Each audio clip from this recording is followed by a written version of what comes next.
Kiwi, and welcome back to a new episode of Katamari Damacy Reroll. We're gonna start with making Pisces. What is it? There's something missing. Eureka! Eureka, we have it! It's not fresh. This sky is spoiled already. It's not fresh at all, it's very ripe. This is not acceptable. Quickly, find some fresh fish on Earth. Oh, not a surprise that Pisces needs fish. Sending things to Earth. Alrighty. Hurry, Prince. The sky is looking a little tired, much like your eyes. My eyes are wide open. All cloudy like something you see on last week's fish. What do you see on last week's fish? Ugh. Feeling a little bit more at home on Earth and starting to get a little complacent, aren't we? Getting a swelled head. Terrible. Get as many as you can and make as fishy a Katamari as you can for a beautiful Pisces, for a super fab fresh sky. We order you to look at rolling with a fresh eye, rediscover it. We plan to rediscover waiting around for 6 minutes. Perk up, loser Prince. Alright, we're gonna get on the fish. So it's been a while since I've recorded Katamari, and I am very much happy to get back into the swing of things. I have, as typical fashion, right before recording, consumed a large quantity of coffee, and by right before recording, I mean like probably 6 hours ago or something, and yet nonetheless it is going to be stuck in my system for quite a while. To turn my computer's fan on, I'm a little worried that it's gonna overheat. I think there's some cat hair trapped inside of my computer at present, making the fans work a little bit harder. I just haven't really wanted to open it up because that is a whole can of worms, or more like opening a can of cat hair, frankly. But either way, it's a lot. I know algae is not a fish, but it will help us get larger. This is a cute little song of children singing. Anyway, Kiwi, so today I have a very particular thing to talk about. And that is, before I do anything else, before I go back to nostalgia of Nintendo games and things of that nature, I must address something that will be a mark against me in the eyes of many people. Most of all, the people who are likely watching this, Kiwi and Mom. And this may earn me being disowned by my Asian mom, but I have to own up to my sins and acknowledge them, and maybe not learn from them, but at least discuss them. So forgive me, Mom, if this is really the breaking point and you need to let me go, let's say. Namely, I mean, if you've read the title of this episode, I went into this episode with the plan in mind. We are going to talk about tea with pulp. So, what is tea with pulp? So, I have never really had much of a taste for tea until recently, because for the longest time, I assumed all teas were like green teas and black teas that tasted a little bit too herbally, medicinally, and they just didn't really appeal to my preferences, I suppose. I like sweet drinks, I like milk, I like water, and I don't like much else. And I was never a big fan on either warmed beverages, which is why I didn't really drink much in the way of coffee, and most of my drinks I like cold or room temperature at worst, or at most, I suppose, if we're talking temperature as a constantly going up scale.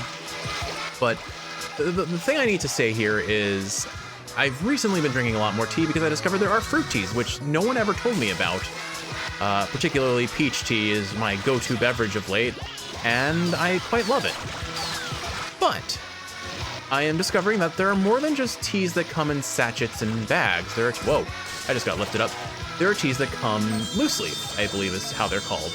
And I refer to those as pulp teas. Why?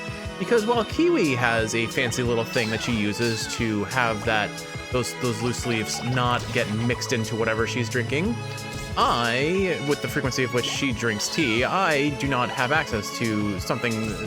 Well, technically I do, but it's kind of subpar, and I don't want to use it anyway because I'm lazy. I think it's really the issue. So I have started taking those loose leaf teas and just putting them into my teacup directly, and then drinking the tea with the leaves or the chunks of fruit if they're a fruit tea. Particularly, this came about because we acquired from your mother for Christmas a mango tea, which is quite delicious. I like it a little bit better paired with another tea on top of it. but I must acknowledge that it is a pretty tasty tea, and honestly, the leaves that are used to make it are also tasty on their own. I actually quite like just taking one or two and eating them directly, which also is probably going to earn me a little bit of a dismemberment. I mean, dismemberment, my gosh, if mom dismembered me, I would really be in trouble. But being disowned by mom, that's probably another mark against me, is that I do sometimes just take the tea leaves and, let's call it, steep them in my mouth. I can see Kiwi in the corner of my eye shaking her head like, this is awful. I'm gonna wake up and listen to this one night, and I'm just gonna once again remember why I love this man-child of an idiot. Definitely what she's gonna think, and nothing else at all. Anyway, so yeah, I have discovered that I quite enjoy tea with this mango tea in particular, mind you, as a loose leaf tea mixed with one other tea, and then I just eat the little chunks of tea that are used to steep it. And this is fine. This is totally normal. This is exactly how tea is meant to be enjoyed, right, Kiwi? I digress. The point is, I am enjoying this tea greatly, and hey, you know what? Even if it's not canonically the correct way to eat tea by most human standards, if it means I'm enjoying a beverage that I never got to enjoy before and probably never would otherwise, is it really such a bad thing?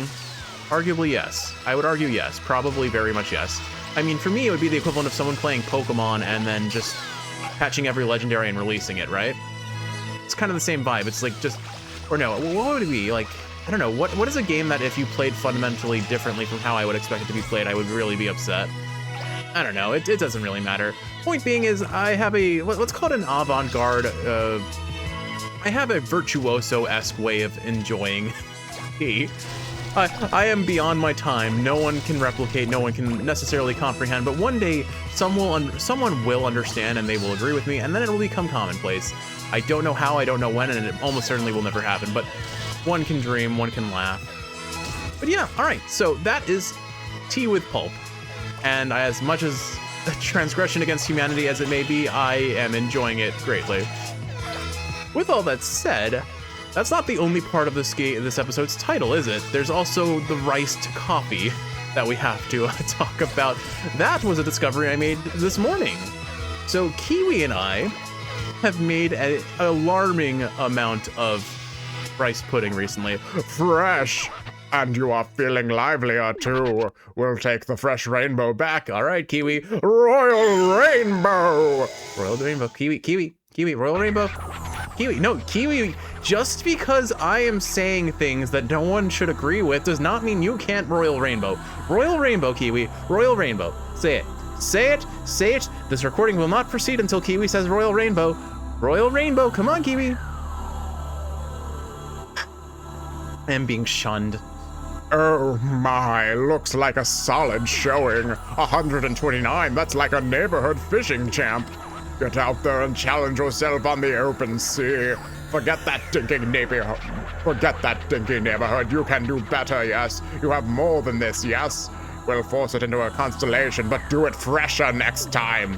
Alrighty, let's just release it into the sky. So it sounds like I underperformed severely here.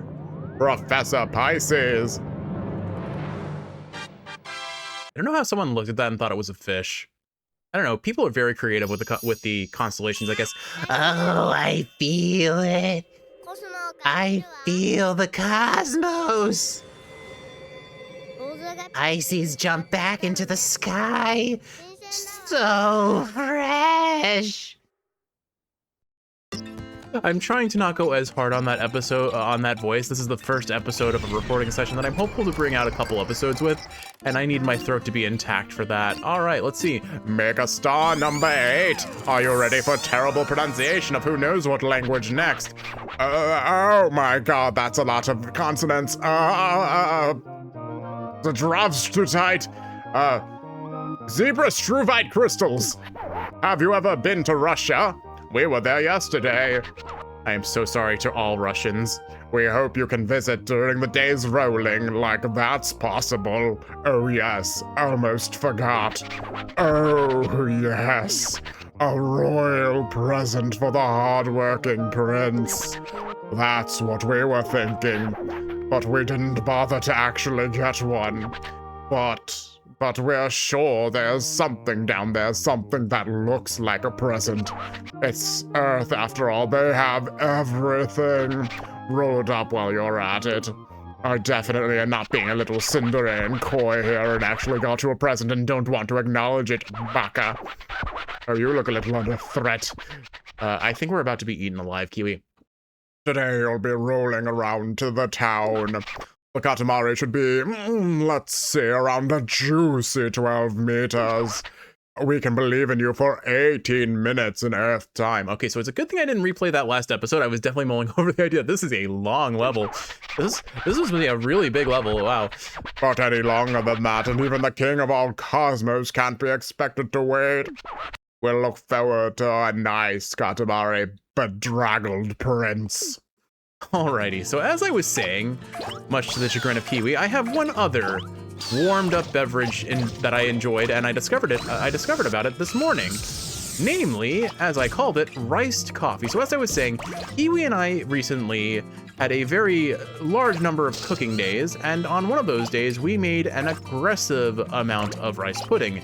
We used like 6 cans of coconut milk, some leftover condensed milk, and concentrated or condensed coconut milk as well, a whole lot of sugar, Kiwi told me it was 3 liters of water to reconstitute the rice. We did like 600 grams of rice, which is just over 3 cups of rice.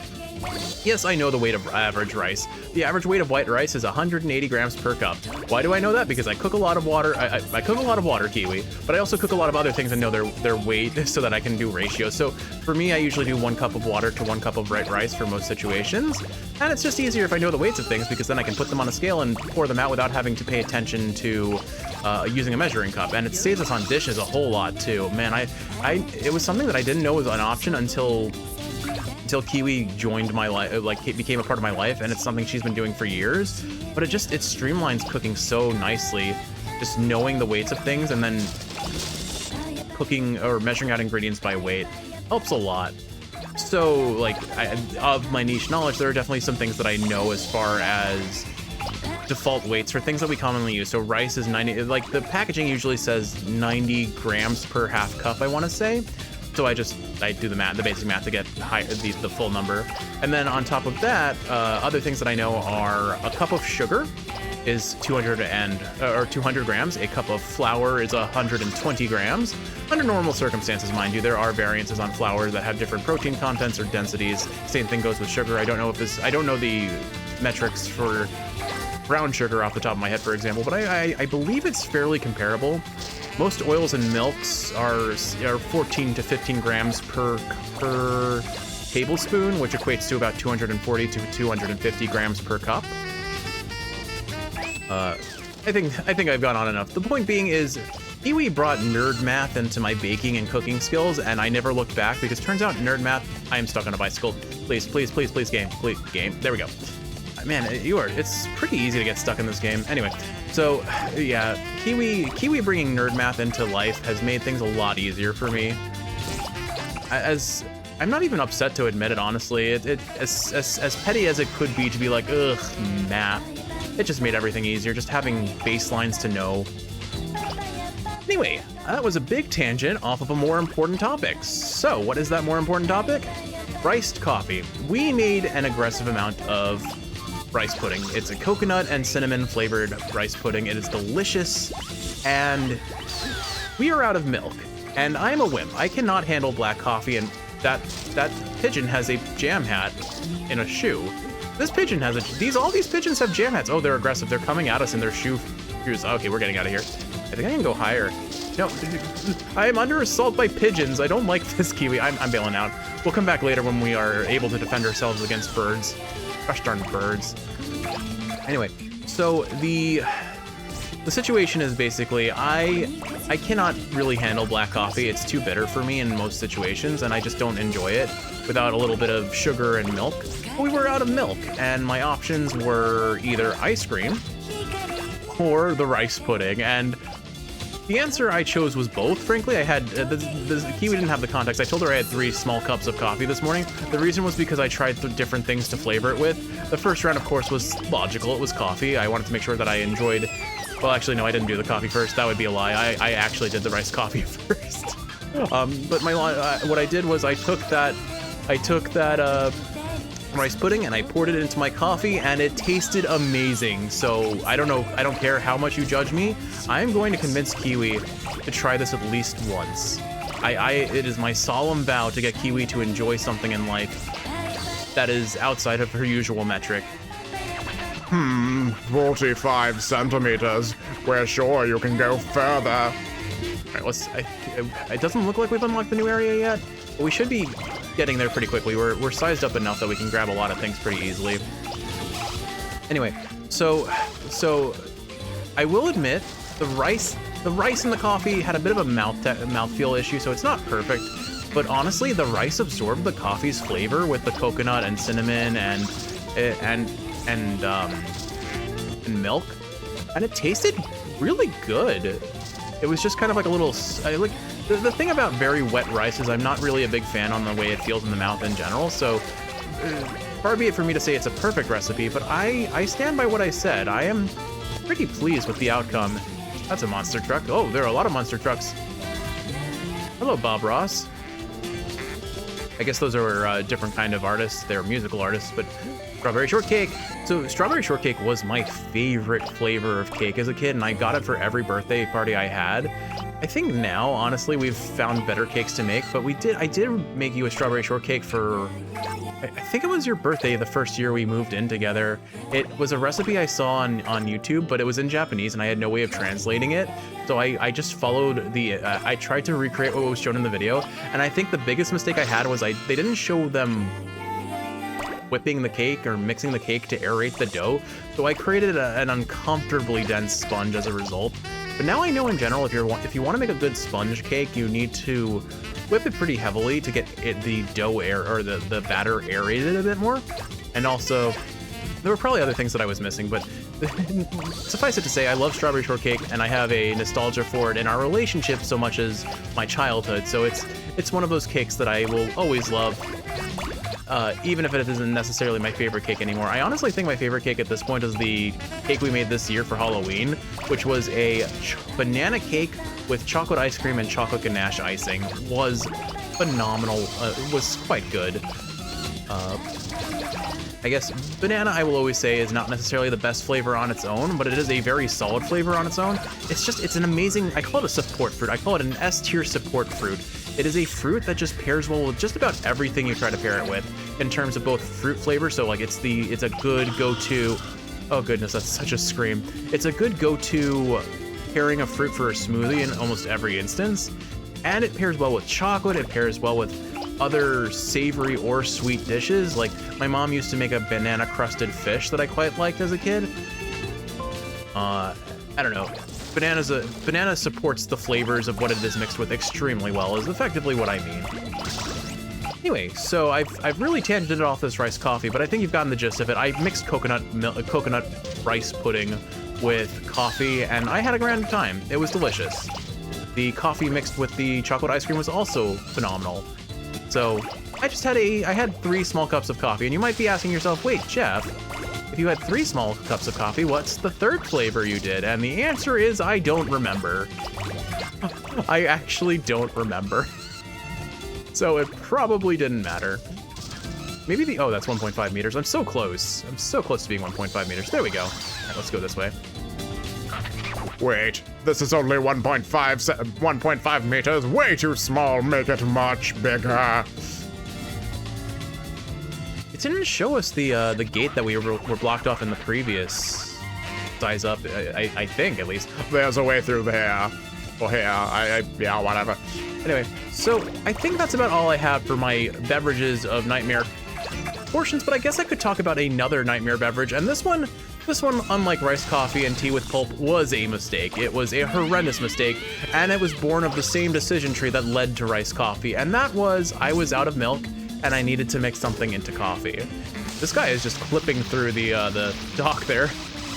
So basically, like I said before, I was out of milk and I needed something to, let's just say, fill the void. Make it so that I could drink the coffee and not suffer from it. Granted, what I often do when I'm out of milk and don't flavor the coffee is I just pinch my nose and chug it once it's cooled down a bit. But the thing about these milks that I mix in is that they also help cool down the coffee so I can drink it sooner and have its effect take place faster. So that, like, you have to consider the series of checks and balances of Jeff should not burn his tongue, but Jeff will burn his tongue because he lacks patience for waiting for hot things to cool down. Anyway, the point I'm trying to make here is what did I do? So I just kind of assumed all milk products were on a similar tier as far as acting as a coffee creamer, and I kind of on that frame, if it's made with cream, wouldn't it make sense that it would pair decently well with coffee? Well, the answer is no. That is actually a very tragically flawed way of thinking when you apply it to Greek yogurt. Yep. I tried to make coffee work with a large heaping addition of Greek yogurt. It immediately curdled, it tasted disgusting, and I did not want to waste anything, so I committed to drinking it regardless, because of course I did. That is classic Jeff logic.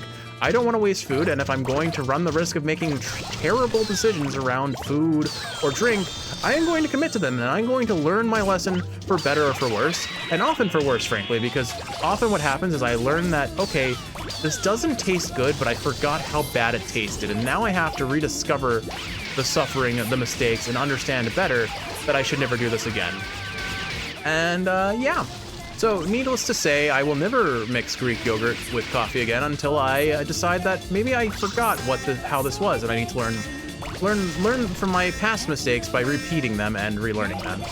Regardless, I think you get the point now, is I am not afraid to experiment with flavor palettes, much to my own detriment, but often to my surprise and success. Like, here's something that will probably sound gross on paper, but is surprisingly good. Mixing cinnamon into various things that you wouldn't expect. For example, cinnamon pairs surprisingly well, at least to my sensibilities, on pizza. And I know what you're thinking, that sounds gross, but if you think about it, a lot of Indian and Middle Eastern cuisine that builds themselves around cinnamon, they have a number of dishes that are made with some sort of tomato sauce. Kiwi and I have recently been eyeballing learning how to make some Indian cuisine because we have a restaurant that we quite like in our area. 5 meters, finally. This one's not as big as we thought it would be either. We're making decent pace, I assume. We still have 8 minutes, and we're growing pretty quickly. So I presume we should definitely be able to meet our goal, I assume. I love how we're just playing casual jazz to the utter destruction of a town. This feels very in keeping of the Katamari spirit. Anyway, I digress. We were looking up how to make shahi korma and buttered chicken sauces, and the thing about those is they both I think buttered chicken specifically, called for tomato sauce as one of its ingredients, and then it also contains like cumin and cinnamon and cardamom and stuff, so it's not as off the beaten trail as you would think, and I think the cinnamon pairs weirdly well with the flavors of the tomato sauce and cheese. And so I urge anyone, maybe do it on a small piece of pizza to decide if it's to your taste or not, but humor me with this and try pizza with cinnamon. Kiwi, being an absolute cinnamon junkie, was actually one of the first people I convinced to do it. I also got my mom to do it. I think I got another friend to do it. So, and they honestly, it was surprising, but they actually agreed with me. Like, I don't think it's something they would default to putting on their pizza necessarily, but they were willing to admit that it was better than expected by a large margin. What other food-related travesties have I performed in memory? I guess the only other one that I can really think of was in the same tier as the Greek yogurt with what's it called, coffee mistake that I made, and that was, can I get up here? Yes, okay, we can. Awesome. So the other giant mistake that I made food-related that I definitely regretted and would never do again was the Bologna-Jelly sandwich. And I don't think I need to explain any further than that. It's just a sandwich with strawberry jelly and bologna. And you know what? It tasted as awful as it sounded, and we have not ever done that again, although this is gonna sound awful, but I have a weird nostalgia for the fact that I don't remember how it tastes. And this is exactly the thought process I knew I was gonna go into. It's that it was so bad, but I don't remember how bad it was, and there's a morbid curiosity of trying to remember what that was, and if I should try it again just to learn my lesson a second time. Kiwi, I have a problem and you need to stop me now. Oh, what a nice Katamari.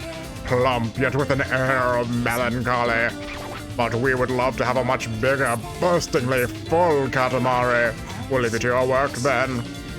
All right, so we met our goal. We still have 5 minutes left. But I think we just go for all the trees because they're a big size up really quick. Buildings too. I mean, we're at the point where we can very easily grab buildings. I wonder, oh, that's a really cute little bear shop. What do they sell? Umbrellas? That's cute. I like that. I like that a lot. Anyway, I digress. The point being, there's a really concerning part of me that's like, what if I tried it again just to prove to myself how bad it was and make sure that I was right? Because I know I'm right.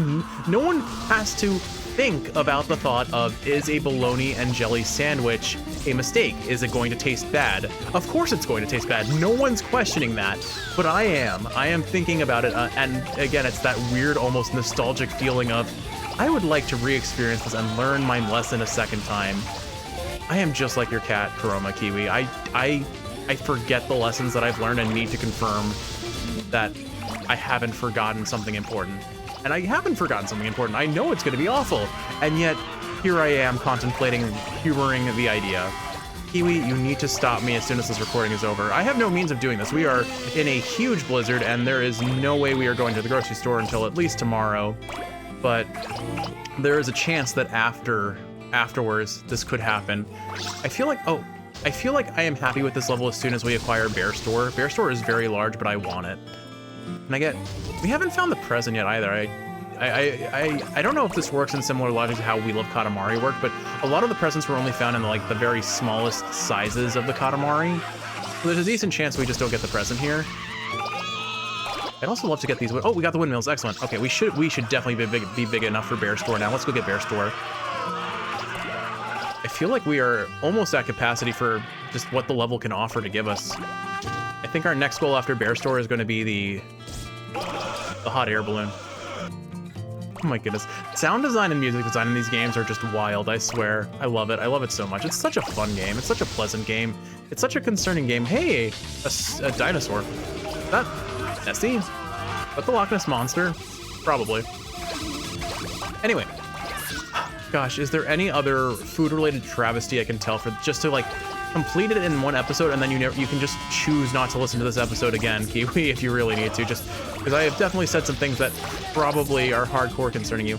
Oh look, we're being surrounded by fairies. I wonder if that means we've reached the fab level, or I don't know.